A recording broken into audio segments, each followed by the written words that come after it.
తెలంగాణలో mega DSC notification 11,062 పోస్టులతో release చేసిన CM Revanth Reddy.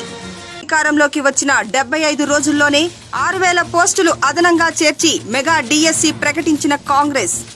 ఇటీవలే staff nurse, constable, RTC, Singareni కలిపి 32,000కు పైగా ఉద్యోగాల నియామక పత్రాలు అందజేత.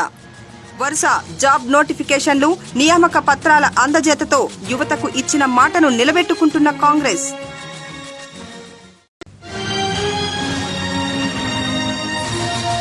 తెలంగాణలో మెగా డిఎస్సి నోటిఫికేషన్ 11,062 పోస్టులతో రిలీజ్ చేసిన సీఎం రేవంత్ రెడ్డి. అధికారంలోకి వచ్చిన 75 రోజుల్లోనే 6,000 పోస్టులు అదనంగా చేర్చి మెగా డిఎస్సి ప్రకటించిన కాంగ్రెస్. ఇటీవలే staff nurse, constable, RTC, Singareni కలిపి 32,000కు పైగా ఉద్యోగాల నియామక పత్రాలు అందజేత. వరుస జాబ్ నోటిఫికేషన్లు, నియామక పత్రాల అందజేతతో యువతకు ఇచ్చిన మాటను నిలబెట్టుకుంటున్న కాంగ్రెస్.